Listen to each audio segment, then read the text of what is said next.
Hello बच्चों। तो आज हम पढ़ेंगे चैप्टर नंबर 3 शंकराचार्य। तो देखिए शंकराचार्य जी हैं। भारत भूमि पर समय समय पर अनेक महापुरुषों का अवतरण हुआ है। ऐसे ही एक महापुरुष ने 8वीं शताब्दी में जन्म लिया जो आगे चलकर गुरु शंकराचार्य के नाम से प्रसिद्ध हुए। शंकराचार्य ने अपने छोटे से जीवन काल में सारे देश को सांस्कृतिक एकता में बांधने के लिए जो अभूतपूर्व कार्य किया वह स्वयं में एक उदाहरण है। शंकराचार्य का जन्म 8वीं शताब्दी में केरल राज्य के कालड़ी नामक ग्राम में हुआ था। इनके पिता का नाम शिव गुरु तथा माता का नाम आर्यम्बा था। इनका परिवार सनातन धर्मी नंबूदरी ब्राह्मण था। कहा जाता है कि इनके शरीर पर अनेक शुभ लक्षण विद्यमान थे। पिता ने ज्योतिषियों से इस संबंध में पूछा तो उन्होंने बताया, आपका पुत्र महान पंडित यशस्वी तथा भाग्यशाली होगा। इसका यश सारे संसार में फैलेगा।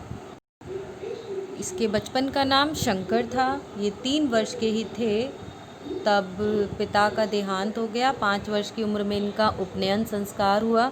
बेटा उपनयन संस्कार जानते हैं आप लोग क्या होता है? उपनयन संस्कार जब ये गुरुकुल जाते हैं तो एक हवन होता है और वहाँ पर उपनयन संस्कार की सारी विधियाँ होती हैं। और बालक चाहे किसी राजा का हो चाहे किसी साधारण व्यक्ति का हो, वह जिस गुरुकुल में जाता है उस गुरुकुल के ही नियम अनुसार, जैसे आप लोग अपने स्कूल में जाते हो तो वहाँ की ड्रेस पहनते हो और वहाँ के ही रूल्स को फॉलो करते हो, तो उसी तरीके से वो उपनयन संस्कार के तहत एक जनेऊ धारण करते थे और बाल को कटवा करके चोटी धारण करते थे। तो इस तरीके से उपनयन संस्कार उनका होता था और वो गुरुकुल चले जाते थे। इसके बाद माँ ने इन्हें आगे अध्ययन के लिए गुरु के पास भेजा। शंकर अलौकिक तथा कुशाग्र बुद्धि के थे। उनकी स्मरण शक्ति अद्भुत थी। कुछ ही समय में शंकराचार्य वेद शास्त्रों तथा अन्य धर्म ग्रंथों में पारंगत हो गए।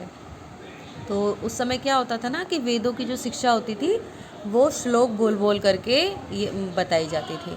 18 वर्ष की आयु तक उन्होंने वेद पुराण गीता आदि का अध्ययन पूर्ण कर लिया। शीघ्र ही इनकी गणना प्रकट कोटि के पंडितों में होने लगी। विद्या अध्ययन कर शंकर घर में विद्यार्थियों को पढ़ाते तथा माँ की सेवा करते। गृहस्थ जीवन की पीड़ा को उन्होंने महसूस किया तथा विवाह न करने का फैसला लिया। केरल के राजा ने इन्हें दरबार में राजपुरोहित का स्थान देना चाहा, किंतु उन्होंने बड़ी विनम्रता से अस्वीकार कर दिया।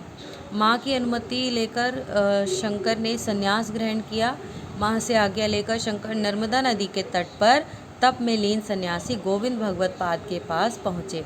ये नाम आपके लिए बहुत इंपॉर्टेंट है, गोविंद भगवत पाद के पास पहुँचे। शंकर जिस समय वहाँ पहुँचे, गोविंद भगवत पाद गुफा में समाधि लगाए बैठे थे। समाधि टूटने पर शंकर ने उन्हें प्रणाम किया और बोले, मुझे सन्यास की दीक्षा तथा आत्मविद्या का उपदेश दीजिए। गुरु ने इनसे प्रभावित होकर इन्हें सन्यास की दीक्षा दी और इनका नाम शंकराचार्य रखा। सन्यास लेने के बाद गुरु की आज्ञा लेकर वह सत्य की खोज में निकल पड़े। गुरु ने पहले उन्हें काशी जाने का सुझाव दिया और काशी में शंकराचार्य का वहाँ के प्रकांड विद्वान मंडन मिश्र से शास्त्रार्थ हुआ। ये भी आप ध्यान रखेंगे, किससे शास्त्रार्थ हुआ था? मंडन मिश्र से।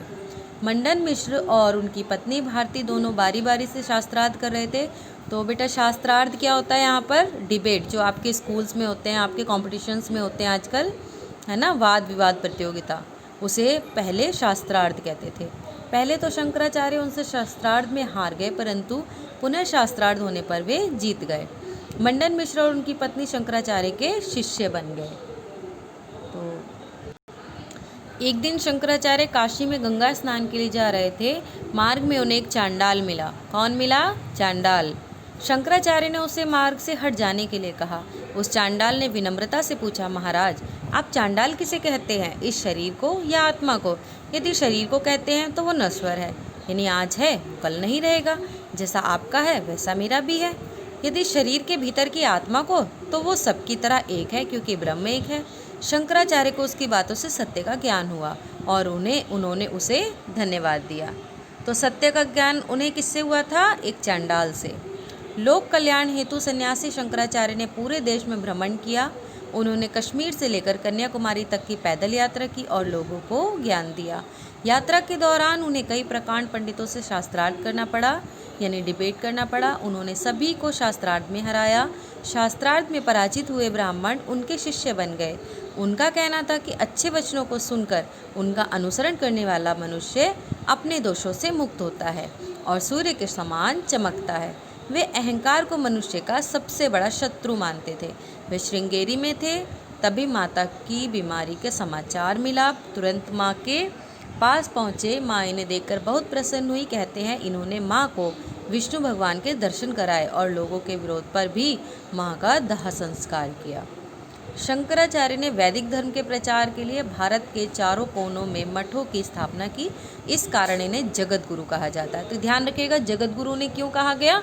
क्योंकि उन्होंने वैदिक धर्म के प्रचार के लिए भारत के चारों कोनों में मठों की स्थापना की थी। ये 4 मठ थे। जगन्नाथपुरी में गोवर्धन मठ, द्वारिका में शारदा मठ, उत्तर में बद्रिकाश्रम में ज्योतिर्मठ व कर्नाटक राज्य में श्रृंगेरी मठ। इनके ग्रंथों में ब्रह्मसूत्र, गीता भाष्य, विवेक चूड़ामणि, प्रबोध सुधाकर व अप्रोक्षानुभूति आदि प्रमुख हैं। उस समय इनके द्वारा किए गए कार्य आज परंपरा बन गए हैं। तो आज जो आप रूल्स फॉलो करते हैं ना कि घरों में कि ये नहीं करना चाहिए, वो नहीं करना चाहिए, तो ये सब उन्होंने ही लिखे थे, बताए थे। यानी बहुत सारे हमारे ऐसे विद्वान रहे हैं जिन्होंने कहा है कि अगर हम कुछ ऐसे गलत काम करते हैं तो उससे हमारा जीवन भी नष्ट होता है और हमारे कार्यों में भी असफलता आती है। तो हमें अच्छे अच्छे कार्य करने चाहिए। शंकराचार्य के 4 शिष्य थे, तोरकाचार्य, सुरेश्वराचार्य, हस्तामलक और पद्मपाद। आचार्य शंकराचार्य पूर्णतः अद्वैतवादी थे, किंतु इनका अंतःकरण भक्ति भाव से ओतप्रोत था। हिंदू धर्म में शंकराचार्य को भगवान के समकक्ष स्थान प्राप्त है। शंकराचार्य ने 32 वर्ष की अल्पायु में ही केदारनाथ जैसे पावन स्थान पर देह त्याग दिया। उनके विचार आज भी अनुकरणीय हैं। अनुकरणीय मतलब फॉलो करने वाले हैं। उनका अंतिम उपदेश था, हे मानव, तू स्वयं को पहचान। स्वयं को पहचानने के बाद तू ईश्वर को पहचान जाएगा। तो इस तरीके से बेटा शंकराचार्य हमारे जीवन में, हमारे सनातन धर्म, हिंदू धर्म में बहुत ज़्यादा इम्पॉर्टेंट हैं और इन्होंने अद्वैतवादी सिद्धांत दिया है। ये अद्वैतवादी सिद्धांत के प्रतिपादक रहे हैं और इनके सिद्धांतों का अनुकरण आज भी किया जाता है।